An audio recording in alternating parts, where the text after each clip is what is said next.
My name is Shantae. I was active duty Air Force for 10 years, and I was OIF, OEF. I'm now a United States Air Force reservist, and I'm an E6. I had a supervisor at the very beginning who tried to take advantage of situations, and I was very young at the time, so I never really said anything. I never came out and wanted to basically tell on him. I'm a very strong Christian, so I believe, what comes around goes around, and God will always take care of it.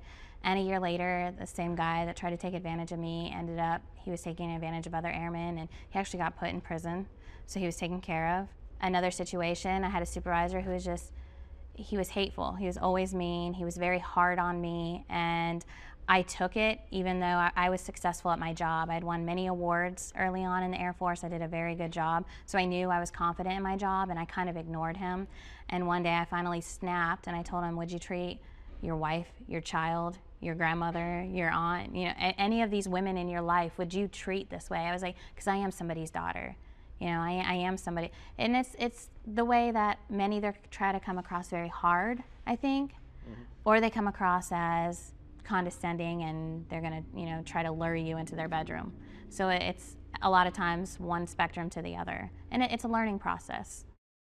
I was finished with active duty in May of '09. And I had a lot of challenges as far as brand new city, brand new home. And I found myself at first waking up at 04:30, getting to the gym by 05, started training clients immediately, and I would get home at 9 or 10 o'clock at night. And that was kind of, I guess, how I coped. Was when I was deployed, I worked, you work the 12-hour shifts, or you're always busy. When you're in the military, active duty, you're always busy. So I was used to the go, go, go lifestyle. And it was in those moments when I settled down where it got difficult, where I started realizing the circle of friends that I had weren't the same. And civilian women, the things that they're concerned with kind of seemed trivial to me. The going shopping, the getting the nails done, complaining about a bad Frappuccino. I started feeling anger build up inside.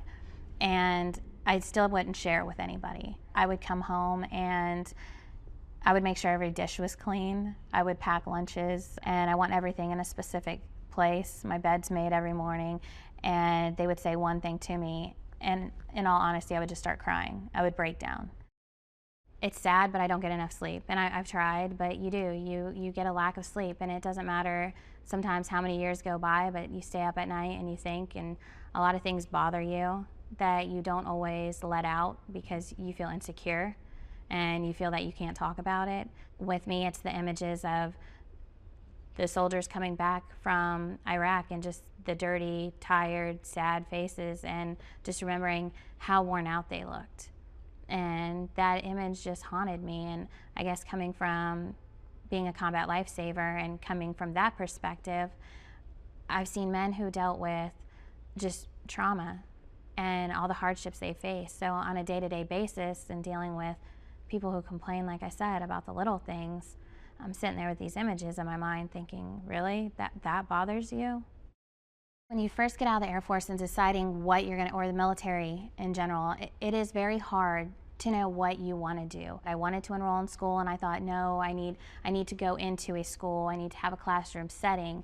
And I found that with me getting back from deployments, getting out of the military so quickly, I didn't want to be in a classroom setting with other kids who were younger, because honestly, at 27 years old, I felt like a failure. I felt like I joined the Air Force to get my degree, and then September 11th happened, and time runs away from you, and deployment after deployment, or moving, and you end up not finishing a degree.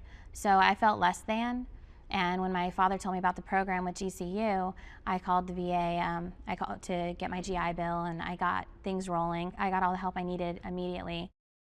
The biggest thing for me that's been a struggle is walking into get a job now and finishing my degree and having my accolades, all my accomplishments, and feeling like I'm an E6 in the United States Air Force and walking into a room with confidence. I've had troops, I've had people that I've taken care of, and now walking in to get a job, I feel at times that I'm judged quickly. Whether it's because I'm a blonde, to how I've done my makeup, to I'm in a dress, it depends on who's doing the hiring process. But I've had a lot of issues with that, and I actually called my father one day, and I was in tears because I told him I feel like as a woman, it's so hard to either you deal with jealousies and insecurities, Or again, you deal with a man who's trying to sleep with you. There's no in between. And you realize that it has to be you, and I have to come across stronger. I would tell my fellow veterans, you can't do it alone. We served together since basic training. Since the day we joined, we had a battle buddy. And you have to realize when you get out, you have to find that battle buddy. So how do you connect? How do you find someone? And that's when I found different organizations from looking up, whether it's with the VA, Soldiers Angels. I did start with my church, and I found that the more that I felt needed, I felt secure.